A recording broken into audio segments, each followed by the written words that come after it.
అందరికీ నమస్కారం. ఈ వీడియోలో నేను మీకు ఎంతో రుచికరమైనటువంటి బెల్లం తాలికలనైతే చాలా ఈజీగా ప్రిపేర్ చేసి చూపిస్తానండి. టేస్ట్ అయితే చాలా బావుంటుంది. దీన్నే హారిది అని, బెల్లం తాలికలని రకరకాలుగా పిలుస్తారు కదా! మనకి తొలి ఏకాదశి రోజు, వినాయక చవితి రోజు, వరలక్ష్మి వ్రతం రోజు తప్పకుండా అయితే నైవేద్యంగా సమర్పించడానికి ఈ బెల్లం తాలికలనైతే ఖచ్చితంగా ప్రిపేర్ చేస్తాం కదండీ! ఈ బెల్లం తాలికలనైతే ఈజీగా, టేస్టీగా ఎలా ప్రిపేర్ చేసుకోవాలో ఈ వీడియోలో అయితే చూద్దాం ఇప్పుడు. దీనికోసం నేనిక్కడ 3 గ్లాసుల బియ్యపు పిండయితే తీసుకున్నానండి. ఇది పొడి బియ్యపు పిండండి. మనకి మార్కెట్‌లో ఎక్కడైనా దొరుకుతుంది. లేదు అంటే ఇంట్లోనే మరపట్టించుకోవచ్చు మనం బియ్యంతో. ఇక్కడ నేను 3 గ్లాసుల బియ్యపు పిండినైతే తీసుకున్నానండి. ఈ బియ్యపు పిండినైతే ఒక ప్లేట్‌లోకి తీసుకొని పక్కన పెట్టుకున్నాను. ఇప్పుడు ఇదే గ్లాస్‌తో అయితే అన్ని కొలతలు పర్ఫెక్ట్‌గా తీసుకోవాలండి. బెల్లాన్ని ఒక గ్లాసు బియ్యపు పిండికి గ్లాసున్నర బెల్లం చప్పున తీసుకోవాలి. ఇక్కడ నేను మొత్తం 4:30 గ్లాసులు బెల్లాన్ని తురుమైతే తీసుకున్నానండి. బెల్లం ఇలా తురుముకొని, ఇప్పుడు ఒక కడాయినైతే తీసుకోండి. ఇదిగో చూసారా, ఒక గిన్నె లాంటిదైతే తీసుకున్నాను. ఈ గిన్నెలో అయితే వాటర్ పోసుకుందాం. ఇప్పుడు ఒక గ్లాసు పిండికి గ్లాసున్నర వాటర్ చప్పునైతే వేసుకోవాలండి. ఇక్కడ నేను మొత్తం 4:30 గ్లాసులైతే వాటర్ వేసుకున్నానండి. ఇదే గ్లాస్‌తో కొలతగా వేసుకోవాలి. ఎందుకంటే నేను 3 గ్లాసుల పిండి తీసుకున్నాను కదండీ! అందుకైతే వాటర్ వేసుకున్నాను. వేసుకొని చక్కగా ఇలా స్టవ్ పై పెట్టుకోవాలి. తర్వాత ఒక అర స్పూన్ సాల్ట్ వేసుకోండి. అలాగే కొద్దిగా బెల్లం ముక్క అయితే వేసుకోండి. మనకి తాలికలు చప్పగా లేకుండా ఉంటాయి. ఈ వాటర్ అయితే ఇలా చక్కగా మరగాలి. ఇందులోనే ఒక స్పూన్ నెయ్యి అయితే వేయండి. నేను వేయడం మిస్ అయింది. ఈ వాటర్ కొంచెం మరిగిన తర్వాత ఇలా ఒక పొంగొచ్చిన తర్వాత ఈ పిండినైతే వేసుకొని చక్కగా ఇలా మిక్స్ చేయండి. మొత్తం పిండిని మిక్స్ చేయాలి.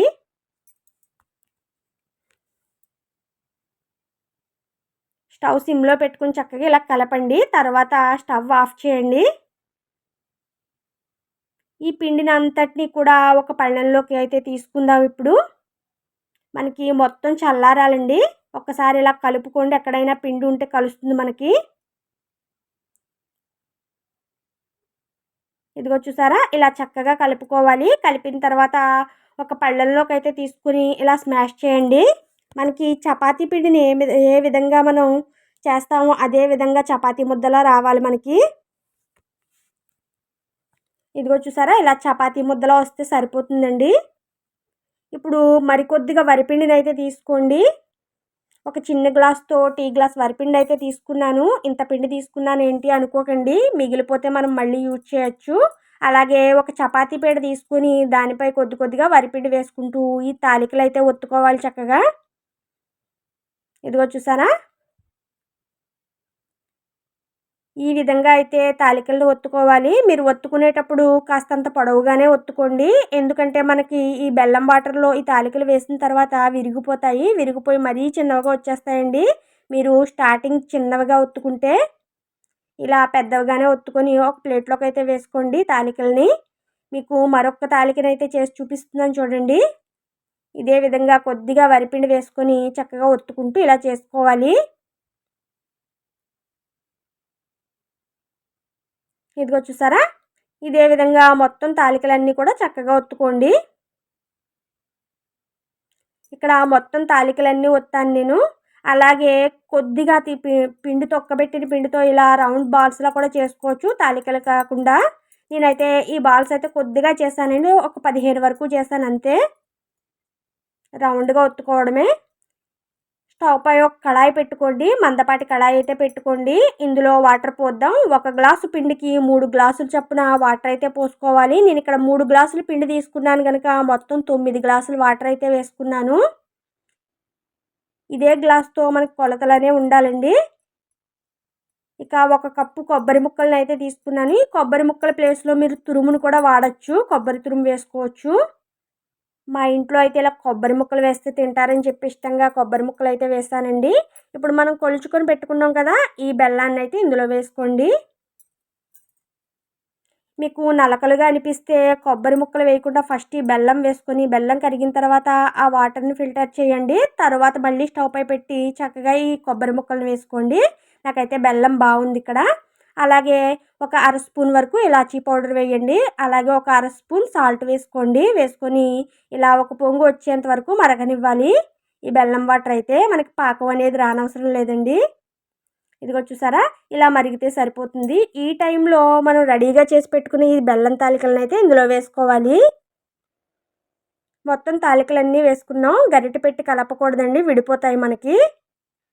మసిగుడ్డతో ఒక్కసారికి తిప్పితే మనకి సరిపోతాయి. ఈ తాలికలన్నీ లోపలికి వెళ్తాయి.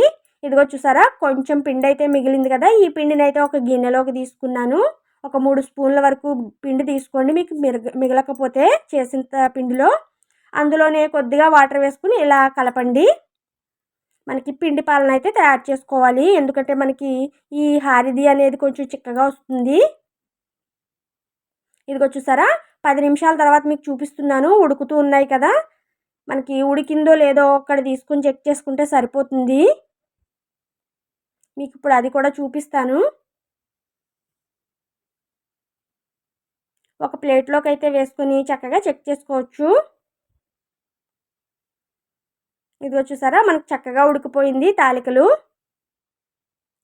ఇప్పుడు మనం రెడీగా పెట్టుకున్నాం కదండి, పిండి పాలు రెడీ చేసుకొని వీటినైతే ఇందులో వేసుకోవాలి. వేసుకుని మధ్య నుంచి గరిటె పెట్టి ఒక్కసారి కలపండి. మరీ ఎక్కువగా గరిటె పెట్టి కలపొద్దు, ఎందుకంటే ఈ తాలికలు అనేవి విడిపోతాయి, ఇరిగిపోతాయండి మనకి. అందుకనే ఇలా కలపాలి. అంతేనండి, ఒక్క 5 నిమిషాలు అయితే స్టవ్ సిమ్లో పెట్టి ఉడికించండి. మనకి ఈ బెల్లం తాలికలు అనేవి రెడీ అయిపోతాయి. ఇదిగో చూసారా, మనకి రెడీ అయిపోయిందండి బెల్లం తాలికలు. ఇక్కడ ఈ కన్సిస్టెన్సీలోకి వస్తే సరిపోతుంది మనకి. ఇక స్టవ్ ఆఫ్ చేయడమే. ఇక వేడి వేడిగా బెల్లం తాలికలు అయితే రెడీ అయిపోయాయి. ఇక సర్వ్ చేసుకోవడమేనండి. ఓకేనండి, ఈ వీడియోని నేను ఇంతటితో క్లోజ్ చేస్తున్నాను. ఈ రెసిపీ కనుక మీకు నచ్చినట్లయితే తప్పకుండా లైక్ చేసి, షేర్ చేసి, సబ్స్క్రైబ్ చేయండి. మీరు కూడా ఒక్కసారి అయితే ట్రై చేయండి. ఓకేనండి, బాయ్.